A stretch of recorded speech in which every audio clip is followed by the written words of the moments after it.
Bom dia a todos, bom dia a todas, bom dia para você que nos assiste pela Pop TV em Sobradinho e Porto Alegre ou nos escuta pela Cultural FM em Santa Catarina, Rio Grande do Sul e região. Sejam todos muito bem-vindos e bem-vindas a mais um ICL Mercado Investimentos. Hoje quintamos com uma série de notícias aí atualizadas para vocês. Então vamos atualizar vários capítulos aqui das novelas que estão acontecendo. Vamos falar de Xandão, vamos falar da decisão em relação ao IOF e aproveitar para tirar todas as dúvidas de vocês em relação a isso. Então, se vocês têm alguma dúvida em relação ao assunto do IOF, querem contar de onde vocês estão falando, já aproveita o chat porque Diego está de olho lá na redação. Mas não é só isso, tem novidade também rolando lá nos corredores da Rádio Peão dos Estados Unidos, então a gente vai falar sobre esse assunto também, já que ele chegou aqui causando barulho ontem. E tem a cesta básica, tem os privilégios que poderiam trazer uma arrecadação para os cofres brasileiros e a gente vai tentar passar por todos os assuntos. Mas antes de tudo isso, já vamos dar uma olhada na agenda, porque ela não está tão voltada para o Brasil hoje. O Brasil aparece pouco na agenda, mas tem declarações e dados importantes saindo hoje. 6 horas da manhã, na zona do euro, saiu o CPI, Índice de Preços ao Consumidor, e o Núcleo. Aqui no Brasil, 8 horas da manhã, teve IGP 10 de julho, então aquele IGP, que mede de 10 de um mês a 10 do outro mês. Aqui no caso a gente está falando de 10 de junho a 10 de julho, então ele serve como uma prévia aí dos indicadores de inflação da FGV e costumam trazer uma tendência já também para o nosso IPCA oficial do IBGE, apesar das métricas serem diferentes. Às 9h30 da manhã, o Departamento do Comércio divulgou vendas no varejo de junho lá nos Estados Unidos e ainda às 9h30 saiu por lá balança comercial, exportações e importações e pedidos de auxílio-desemprego na semana até dia 12 de julho. Então, aqui aqueles dados que normalmente pintam também na quinta-feira, auxílio-desemprego, no caso, vendas no varejo e balança comercial, esses são mensais. Mas o desemprego aparece aqui toda semana, já é velho conhecido nosso. Vamos seguir que tem mais coisa vindo na agenda, tem bastante gente que fala hoje na segunda parte da agenda. Então, vamos ver quem é. Saiu também índice de confiança, saiu agorinha, o índice de confiança das construtoras de julho. E também agora quem está falando é a Adriana Kugler, lá nos Estados Unidos. Ela participa de um simpósio. Às 2h30 da tarde, quem fala é a Lisa Cook, ela também discursa em um evento. E a presidente do FED de São Francisco, a Mary Daly, também participa de uma conversa às 2h45. Então, hoje, de novo, dirigentes do Banco Central dos Estados Unidos estão a todo vapor aí na agenda. E hoje o Banco Central vai aparecer em outro momento aqui, não o daqui, mas o dos Estados Unidos vai aparecer em outro momento aqui no nosso programa. Tem mais alguma coisa na agenda aí? Porque eu sei que tem mais uma página de gente falando. Quem fala também às 19h30, já aí à tarde, já à noite, O Christopher Waller discursa em um evento também. E a gente ainda tem acontecendo ao longo do dia na África do Sul a reunião de ministros de finanças e presidentes dos bancos centrais do G20. Então, como falei, hoje uma agenda pouco esvaziada aí de indicadores, Não tem muitos indicadores, principalmente aqui no Brasil, apesar de ter saído balança comercial, ter vendas no varejo lá nos Estados Unidos. Aqui no Brasil a agenda está esvaziada e isso acaba abrindo um pouco mais de espaço para os temas políticos, para outros temas puxarem o mercado hoje, e a gente deve continuar com a influência dos Estados Unidos nessa semana. Mas antes de tudo isso, antes da gente entrar nos assuntos e contar quais influências são essas, vou dar bom dia para o Diego, que já está lá no estúdio, para contar para vocês como é que fechou a Bolsa ontem. E Diego está feliz, porque apesar do sufoco, o Corinthians ganhou ontem. Então, Diego, bom dia, como é que você está? Bom dia, Débora. Muito bom dia para toda a nossa audiência. Eu tô na redação, você que está no estúdio, mas finalmente uma vitória do Corinthians, um gol horrível, um jogo horrível, mas a gente comemora de todo jeito, Muito bom dia para Liz Longo, para o Bad Dog, para o Theo e para o Tim. Bom dia para o Everton, que está falando de Barracão, Rio Grande do Sul, pedindo, aliás, para a gente explicar sobre o IOF. Everton, fica com a gente até o final do programa, que vai ter explicação sobre todo esse drama do IOF. Enfim, muito bom dia para todo mundo. Prazer imenso estar aqui com vocês mais um dia. Vamos para o nosso fechamento? Pois bem, finalmente o clima melhorou na nossa bolsa. O Ibovespa voltou para o terreno positivo no dia de ontem e fechou o dia com avanço de 0,19% aos 135.510 pontos. No mundo corporativo, o destaque vai para a Vale, que subiu quase 1% no dia de ontem, acompanhando a valorização do minério de ferro na China. O dólar também avançou no dia de ontem, encerrando a quarta-feira com uma leve alta de 0,07%, cotado a R$ 5,56. Apesar da recuperação, o clima no mercado foi de preocupação com a escalada das tensões comerciais entre o nosso Brasilzão e os Estados Unidos. Não vou me adiantar muito, porque isso é tema do programa de hoje, então sem spoilers. Agora, já em outra frente, teve também um anúncio por parte do Tesouro Nacional a respeito das contas públicas, né?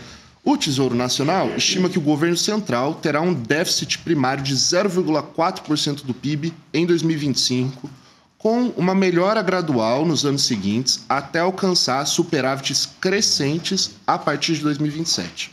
Agora, aproveitando o gancho, já que acabei de mencionar os Estados Unidos, queria falar das bolsas por lá, né? As bolsas por lá fecharam no azul, repercutindo balanços corporativos e ignorando as fofocas da Rádio Peão sobre a possível demissão do Jeremy Powell, presidente do Fed. Lembrando aqui que o Federal Reserve é o Banco Central dos Estados Unidos. Como também a pauta do programa de hoje, sem spoilers.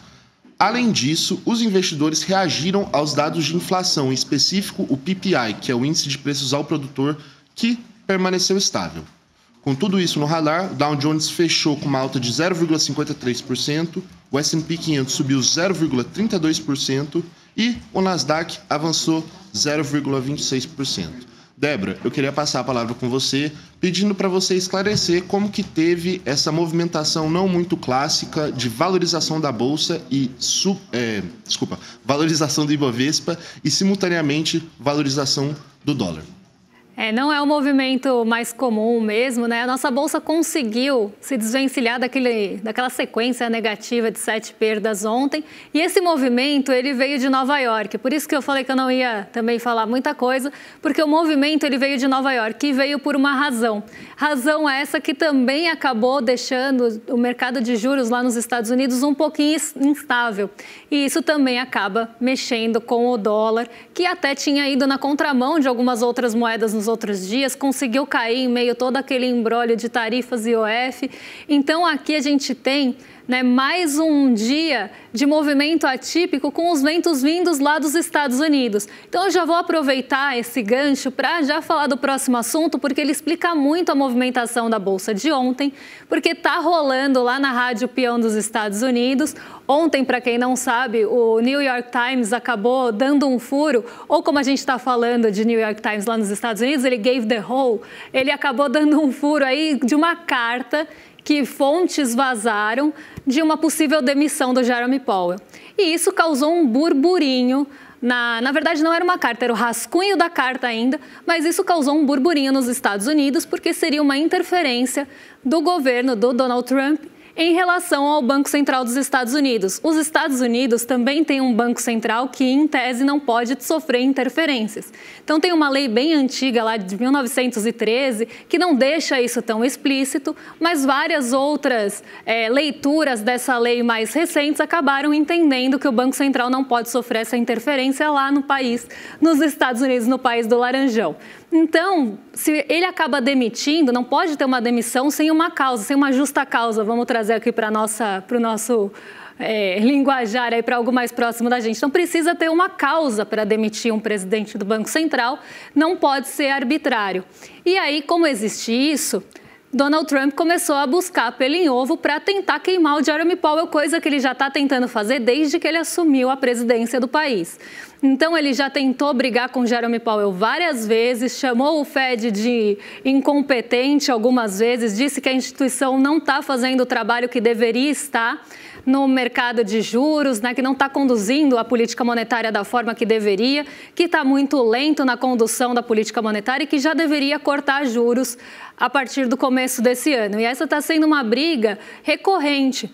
Só que a gente tem aquele ponto. Se a gente tem uma perspectiva de inflação alta lá nos Estados Unidos por conta das tarifas do próprio Donald Trump, e a gente sabe que as tarifas não vão fazer, a taxa de juros não vão fazer as tarifas sumirem. Então, o grande remédio que se vê para a alta da inflação, ela é sempre os juros. Então, por mais que isso não faça sentido, por mais que não seja eficiente, não tenha nada a ver com a causa da inflação, porque o mercado global de cadeia de suprimentos não vai responder à taxa de juros dos Estados Unidos. Mas você baixa, como aqui, na marra, o índice de preços e leva ele para a meta. E a gente sabe que esse é o único remédio que um banco central normalmente dá para o problema inflação. O diagnóstico é inflação? Então o remédio é sempre esse. É tipo a gente, eu gosto de fazer essa analogia, é tipo a gente quando vai no hospital e fala, eu tô me sentindo mal, não tô bem, tô com febre, é virose, então você tem que tomar esse remédio. Sempre o mesmo diagnóstico e sempre o mesmo remédio. E não tem uma investigação de causa mais aprofundada ali para entender de onde está vindo essa inflação e se a taxa de juros é ou não eficaz para aquele caso. Eu nem vou entrar no caso dos Estados Unidos, mas tem essa pressão que começa a acontecer em relação à alta ou à manutenção da taxa de juros em um patamar ali mais elevado para conter a inflação. E sabendo disso, já se esperava que a taxa não fosse cair, a taxa de juros não fosse cair tão cedo lá nos Estados Unidos e que isso acontecesse ia ser só depois de setembro. E aí começou toda essa queda de braço entre o Fed e o próprio Donald Trump. E aí a gente tem até uma frase bem interessante aqui, que parece frases que eu já ouvi na minha vida no mercado financeiro. Donald Trump poderia ser meu chefe do mercado financeiro, porque eu já ouvi uma frase muito parecida. Muitas pessoas querem o emprego de Powell. Já me ligaram implorando para terem o trabalho, disse também Trump nessa quinta-feira. Então, a gente vê, né, que existe essa vontade de Trump demitir o Jerome Powell. Ele, inclusive, usou esse trunfo, que é, muita gente quer sentar nessa cadeira, então cuida bem dela, porque se eu quiser eu demito. E aí começou a ter essa briga mais acirrada entre o presidente dos Estados Unidos e o presidente do Banco Central. Só que existe toda aquela lei que já foi interpretada que ele não pode demitir sem uma causa. E aí começou essa busca de pelo em ovo. Inclusive, Trump falou algumas vezes que ele seria mais eficiente do que qualquer membro do Fed, que ele teria uma condução de política monetária e que ele entendia mais de juros que todo mundo, com a sua autoestima que poderia encher esse estúdio e o prédio todo. E aí a gente vê, né, o motivo que está sendo buscado para essa demissão, que é o que aparece na carta e depois até já tinha sido ventilado anteriormente, mas depois foi até confirmado que seria uma questão de reforma lá no Fed, que essa reforma teria um orçamento que poderia estar ali fora da normalidade, que isso seria motivo para demitir o Jerome Powell. Mas a gente sabe que o motivo não é esse. Assim como tudo que o Trump faz, ele sempre coloca um motivo, mas a gente sabe que por trás tem outras coisas, e isso a gente pode ver em N exemplos, como a gente já falou em outras ocasiões, inclusive o tarifaço aqui no Brasil. Então, continua essa queda de braço, só que aí no fim do dia, no meio do dia, a gente teve esses rumores sendo afastados, né? O afastamento dessa boataria toda, dessa rádio peão. Não é bem assim, não vai demitir, não é para agora. E aí, os mercados se acalmaram com a possibilidade de não interferência e esses ventos chegaram aqui. Mas até então, o mercado de juros estava instável e os mercados estavam esperando para ver o que ia acontecer disso. E é o que eu sempre falo, Donald Trump gera muita instabilidade no mercado. Ele é a incerteza em pessoa, porque ele fala uma coisa de manhã, depois ele desmente, ele fala uma coisa mais radical ali, joga uma tarifa, tem um pronunciamento radical, no meio do dia ele muda de ideia, e isso acaba gerando muita instabilidade. E aí até tem a notícia, Trump diz que demissão de Powell é improvável, mas não descarta nenhuma opção. Então ele afasta esses rumores, afasta esses boatos que estavam acontecendo por conta do vazamento do rascunho da carta, mas depois ele fala, mas pode ser. Então ele sempre deixa esse suspense, sempre deixa as coisas ali no ar e não afirma nem desafirma. E aí você tem toda essa instabilidade e incerteza rondando. Mas só o afastamento da possibilidade já trouxe um pouco de fôlego para o Ibovespa, que acabou indo para o terreno positivo, mas o dólar não conseguiu acompanhar, até porque ele tinha caído no dia anterior. Então, um dia atípico e com ventos de novo vindos dos Estados Unidos. Agora eu vou devolver para a redação, porque eu já me situei, já sei que eu estou no estúdio, o Diego está na redação. Eu estou assim de saúde, né? Não sei nem mais onde eu estou. Mas, Diego, conta para a gente Que novidade a gente tem do Xandão, hein? Pois é, Débora. Finalmente, o Supremo Tribunal Federal, na verdade, o Alexandre de Moraes, tomou uma decisão. Pois bem, ele liberou o aumento das alíquotas do IOF, o Imposto sobre Operações Financeiras. Mas, porém, contudo, entretanto, todavia, manteve travada a cobrança sobre um tipo específico de transação comercial, o chamado risco sacado. A decisão, como já disse, foi do ministro Alexandre de Moraes.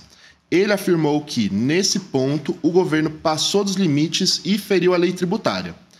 Mesmo sem os 8 bilhões de reais que o Ministério da Fazenda esperava arrecadar com o risco sacado, teve comemoração. Disse que a decisão ajuda a reconstruir o diálogo entre os poderes e a normalidade institucional. O STF entendeu que o presidente pode, sim, ajustar o IOF por decreto, desde que seja para regular o mercado e não para fins arrecadatórios. Segundo Moraes, não houve prova de abuso de poder nessa mudança. Mas, ao tentar cobrar IOF sobre operações que antes não eram tributadas, aí sim o governo estaria indo longe demais. É o fim de mais um capítulo na disputa entre Planalto e Congresso sobre impostos e limites do Executivo. Débora? Eu tô rindo aqui porque eu fui ler o chat bem na hora que o Theo, que eu não vou falar o sobrenome, falou, eu li risco safado. Não é risco safado, é o... gente. E aí eu vou explicar todo esse embrolho e eu vou voltar da onde eu estava ontem, falando do IOF quando o programa acabou, porque eu acho que é um assunto que gera muita dúvida em vocês, né? E eu vou tentar explicar, e se tiverem alguma dúvida, deixem aí, que o Diego está lá na redação justamente para pegar essas dúvidas. Então, se tiver uma dúvida enquanto eu estou falando, aproveita, o momento é esse, porque eu espero que essa novela esteja chegando no final. Vamos lá. A natureza do IOF, que foi instituído lá em 96, é justamente regulatório, porque naquela época, nos anos 90, a gente tinha uma saída de recursos aqui do Brasil muito grande. Então, fugia a capital daqui para fora. A gente estava no começo ali do Plano Real, então tinha uma saída de recursos grandes, uma grande saída de recursos, na verdade, para fora do Brasil. E aí tem uma série de leis que surgem, uma série, inclusive, de jabuticabas que surgem naquele período, entre 95 e 96, que estão fazendo 30 anos, e que tinham a finalidade de diminuir essa saída de recursos para fora. E uma delas foi a instituição do IOF, que é o Imposto de Operações Financeiras, que também incide em câmbio e incide em crédito e outras operações financeiras. Então, seguro, quando a gente faz seguro tem IOF, quando a gente faz câmbio tem IOF, quando a gente pega um crédito tem IOF. Então, ele acaba incidindo ali em várias operações financeiras quando elas são contratadas, quando elas são feitas. E aí, não pode esquecer que toda operação de câmbio tem um contrato de câmbio por trás. Então, quando esses contratos são feitos, o IOF ele é cobrado. E a gente tinha uma alíquota mais baixa para algumas modalidades de IOF. Então, por exemplo, se você comprasse dólar em espécie, você pagava menos de IOF do que se você pagasse no cartão de crédito. Se você mandasse remessa para o exterior por meio de cartão global, você pagava menos IOF que o cartão de crédito, mas pagava a mesma coisa que a espécie. Nos créditos, o IOF ele também era diferente nas diferentes modalidades. Então, um IOF para uma pessoa jurídica do Simples era uma alíquota variável que contribui, que conta todos os dias de cartão, o que eu ia falar? Todos os dias de crédito que você tem. Então, você pega ali os dias que você tem de contratação de crédito e aí você coloca aquela alíquota variável em cima desses dias de contratação. Tem para a pessoa física também, mas isso não mudou com nenhuma regra do IOF.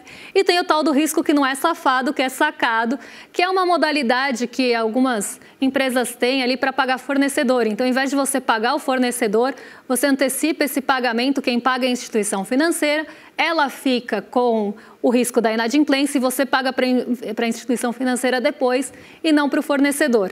É uma forma ali de você tentar mexer com os prazos de fornecedor. É uma coisa bem específica e isso não foi entendido na leitura do Moraes como crédito.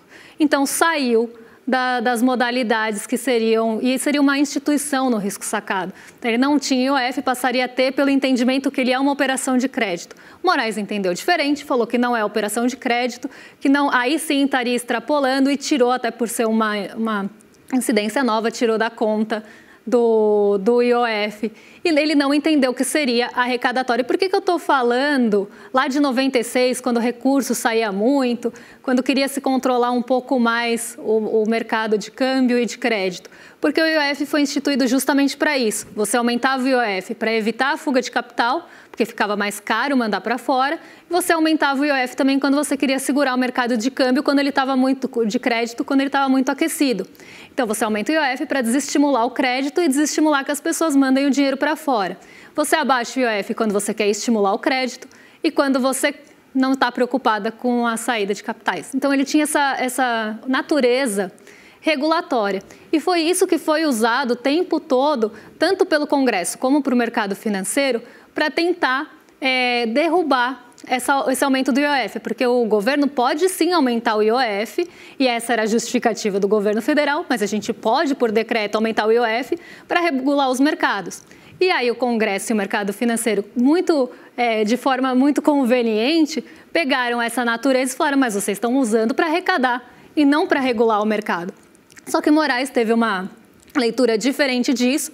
Ele leu como sim, não é algo para arrecadar, é algo para regular, e entendeu diferente e voltou à cobrança mais alta das alíquotas de IOF para as modalidades que tinham subido, da forma que estava no decreto do governo e não na derrubada pelo Congresso. E aí que é o ponto que eu quero chegar, que eu estava ontem. Para quem falou, a Débora está defendendo bilionário, a Débora está tentando defender rico no N1, Débora deve ser rica. Débora não é rica, tá? Primeiro ponto, porque Débora, se fosse rica, não estaria aqui às 6 horas da manhã. Se eu fosse me preocupar com taxação de grandes fortunas, eu não estava às 6 horas da manhã aqui fazendo roteiro de mercado e nem fazendo material de investidor mestre, porque eu acho que, sei lá, eu devia estar em algum lugar passeando, né? Grandes fortunas, a gente está falando de bilionário, a gente está falando de classe média. E aí eu acho que existe uma distorção, inclusive, do que é rico no Brasil. Isso vem de uma estratificação que a gente tem mesmo de faixas de renda. Por exemplo, IPEA. Se você pega IPEA, ele para ali nos 15 mil reais. Então, quem ganha de 15 mil para cima já é considerado renda alta e não tem nenhuma renda super alta, muito alta, mega alta, super, hiper, mega alta. Não existe. Para na renda alta, que é acima de 15 mil. E que no Brasil, isso já tem toda uma desigualdade, mas também tem toda uma desigualdade nessa renda alta. Para você estar no 1% da população mais rica do Brasil, você precisa ganhar mais de 21 mil reais por mês. Só que desse 1% também tem toda uma desigualdade gigantesca da pessoa que ganha 21 mil reais por mês e da pessoa que ganha 1 milhão por mês, que ganha centenas de milhões por mês. Então, a gente precisa entender que dentro desse 1% também existe muita desigualdade. Então, uma pessoa que ganha 21 mil reais por mês, se ela é assalariada, ela não é rica, ela é proletária e pode ser considerada pobre, porque se ela perder a renda dela, ela não tem mais aquele padrão, ela não consegue manter o padrão de vida. Diferente de um bilionário que vai perpetuar aquele padrão de vida por décadas de gerações ali, né? Então, a gente precisa pensar também nessa desigualdade que existe no topo da pirâmide. E quando a gente fala em taxar rico, taxar super rico, inclusive o termo super rico, e eu aprendi isso com o professor da Unicamp, o termo super rico vem justamente para tentar tirar essa distorção que existe lá do topo da pirâmide. Porque se você tem, né, esse entendimento que a classe média alta ali que ganha 20 mil reais é rica, você tem toda uma distorção e isso pode ser usado de forma muito conveniente para esconder quem são os ricos de verdade. Então, quando a gente está falando de rico mesmo, a gente está falando de super rico, que é quase uma categoria acima ali para lembrar de quem que a gente está falando. E quando a gente fala de aumento de IOF, e era isso que eu estava tentando explicar lá no N1 ontem, quando você aumenta o IOF, você acha que pesa mais aumentar o IOF para uma pessoa que ganha, vamos pegar, 10 mil reais, ou para uma pessoa que ganha 5 milhões de reais por mês? Quem vocês acham que pega mais? Ah, Débora, mas o rico manda mais dinheiro para fora. Quando ele vai comprar câmbio, ele compra muito mais câmbio. Mas para ele, proporcionalmente, aquilo ainda é baixo, porque a alíquota é igual para os dois. Por isso que eu estava falando que o aumento do IOF acaba pesando mais na pequena empresa, porque a grande empresa também se aumenta 0,1% na alíquota móvel e não fixa do IOF, talvez ela nem sinta, talvez ela nem perceba que aumentou aquilo, por mais que já tenha todo um objetivo de restringir o crédito. A pequena empresa sente mais porque a gente já tem uma Selic alta, que dificulta o crédito, e ainda você coloca uma alíquota maior para restringir ainda mais aquele mercado. Então, quem sofre mais são as classes médias e as pequenas empresas. Ponto. Uma pessoa muito rica não vai sentir o IOF. E aí eu volto num ponto. Se a gente quer taxar rico, super rico de verdade, a gente tem que olhar para outro ponto. Tem que olhar para patrimônio, coisa que o Brasil nunca olhou. Tem que olhar para dividendos, coisa que o Brasil não olhou. Tem que olhar para juros sobre capital próprio de empresa também, que diminui base tributária, e só aí dava para pegar 24 bi. E o Brasil nunca olhou isso em 30 anos, porque é muito difícil colocar esse debate. Só que aí a gente tem um outro ponto. Se a gente não consegue nem passar no Congresso um aumento de IOF, quem dirá discutir juros sobre capital próprio se aquelas pessoas, ou majoritariamente o Congresso está lá, para defender o interesse dessas empresas, dessas pessoas muito ricas, dessas bancadas e não da população. E é isso que a gente precisa entender. Não passa por quê? Por que bate num teto que não consegue avançar essa progressividade do nosso imposto aqui no Brasil, que acaba sendo bastante regressivo? Porque bate num ponto que não consegue furar.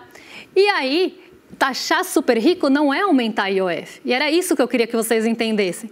Taxar super rico é focar em patrimônio. Taxar super rico é taxar grandes fortunas. Aqui no Brasil, a gente quase não tributa patrimônio. Se a gente pensar que cada estado tem uma alíquota, e não é uma alíquota alta. Então, a gente não taxa patrimônio, não é taxar super rico, é olhar para dividendo, porque super rico não recebe salário, gente. Super rico recebe dividendo. Então, taxar super rico é olhar para essa camada que não é o 1% da população, é o 0,01% da população. Então, não venham falar que eu estava defendendo rico quando eu falo do IOF, porque rico, para IOF para rico, é centavo. Agora, se você olhar para dividendos, se você olhar para juros sobre capital próprio, se você olhar para patrimônio, se você olhar para renda de uma forma ainda mais estratificada, aí sim você está olhando para rico. E aí que não vai passar. Porque aí você tem os ricos se defendendo lá no próprio Congresso, porque tem bancada de tudo. Tem bancada de boi, tem bancada de bala, tem bancada de bet, tem bancada de bíblia, tem o mercado financeiro fazendo pressão. Então, a gente precisa entender essa desigualdade, inclusive, do Brasil, para entender quem pega quem e o que é taxar rico e o que não é.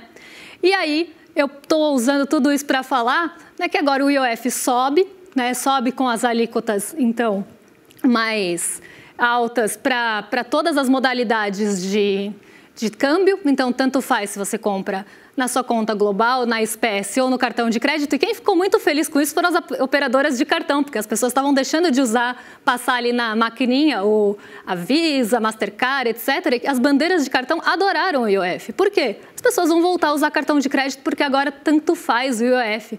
Tudo bem que tem toda a questão cambial ainda por trás que é diferente, mas o IOF agora é o mesmo para todo mundo, para o dinheiro em espécie, para a maquininha, para a bandeirinha do cartão de crédito e para a conta global. Então, as pessoas talvez usem mais cartão lá fora. E quem gostou? As operadoras de cartão. Então, a gente precisa entender tudo isso para não também repercutir e começar a falar um monte de coisa sem saber o ponto central daquilo. E aí, por exemplo, para câmbio, todos vão ficar em 3,5 agora, 3 vezes maior do que você pagava na conta global. E vai pegar mais, claro, para quem tem menos dinheiro, porque eu, se vou comprar câmbio, se eu pudesse pagar 6 ou pagar 20, eu com certeza ia escolher pagar R$6, porque eu não vou pagar R$20 de IOF se eu posso pagar 6, porque para mim R$20 pesa mais do que 6. Agora, tem gente que tem tanto dinheiro que R$6 ou 20, tanto faz, porque isso é o trocado do trocado.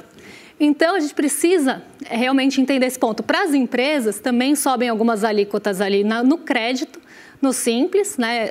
Subiram as alíquotas PJ, na pessoa física não, tá? Então, fiquem despreocupados. E ainda tem a questão do VGBL, que foi entendido como seguro e que passa a ter todo esse ponto ali de cobrança de IOF a partir de um patamar também de 50 mil por mês, que é muito grande. Mas a gente nunca pode esquecer que o governo recuou em 6 horas na cobrança que pegava as pessoas que mandam mais dinheiro para fora. Para investir, essa continua baixinha e os fundos de investimento continuam isentos. Nesse ponto, o governo recuou. E aí a gente pode pensar que aí teve algum favorecimento de pessoas que têm maior poder aquisitivo. No mais, vai pegar a pequena empresa e vai pegar a pessoa física que fazia câmbio de uma forma mais barata. É isso. Acho que consegui passar pelos principais pontos, mas se tiver alguma dúvida de vocês, amanhã eu retomo começando já com as dúvidas de vocês. E eu quero convidar todo mundo aí para entrar em iclmercado.com.br.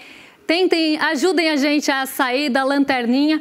Vamos pensar em alguma coisa legal semana que vem, que é uma semana importante aí estamos chegando perto do dia 27 de julho, para tentar fazer vocês usarem o nosso link aqui do ICL Mercado ou entrar aqui no nosso QR Code. Então, nesse momento que a gente vai passar para o andar de cima, vamos mandar lá para o rolê, vocês têm um tempinho para se inscrever no ICL Eterno e não ficar fora dessa, porque vem muita novidade por aí. Eu estava vendo as caixas misteriosas, né? R$2 uma caixa misteriosa. Eu estou super curiosa para saber o que eu ainda não sei, porque vem novidade em todas as esferas aqui do ICL. Vem novidade no jornalismo, no entretenimento, na educação. E a gente sabe que, se tratando de ICL, não é brincadeira. E eu estou muito curiosa, como vocês, para saber o que vem por aí de novidade. Então, já sabe, iclmercado.com.br, para no dia 27 de julho, às 8 horas, vocês receberem o lembrete e conseguirem participar dessa reunião aqui com a gente. Então, estão mais do que convidados, é só entrar no link. E agora sim, eu envio aqui para os nossos vizinhos de cima, para o Rolê ICL. Eles já estão, Guga Noblar e William De Luca já estão a postos para receber vocês. E amanhã eu volto para tirar dúvidas, que eu vou caçar todas agora no chat, e para falar de cesta básica e privilégios. Um beijão e até amanhã, pessoal. Já tá valendo? Tá valendo. Tá. Pois é, turma, eu tive que trocar a tela do computador para caber o plano que a gente está construindo há mais de 2 anos para o ICL. São mais de 300 pessoas envolvidas na construção desse que é o novo e mais revolucionário capítulo do ICL. Eu vou anunciar as novidades no dia 27 de julho e não vai ficar pedra sobre pedra. Quanto à turma lá da extrema-direita, que eles comecem a perder o sono, porque o negócio vai ficar ruim para eles. E a gente vai inaugurar um novo paradigma na educação, no jornalismo e no entretenimento. E vocês vão poder fazer parte disso. O melhor de tudo, para sempre. Vocês não perdem por esperar. Até lá.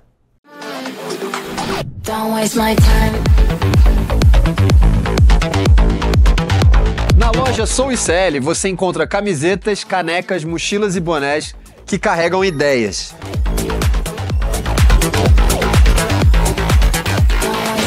Produtos com propósito para quem acredita em justiça, consciência e transformação. Vista, use, leve a luta com você. Acesse souicl.com.br e escolha o que representa você. ICL, souicl.com.br, tá tudo lá.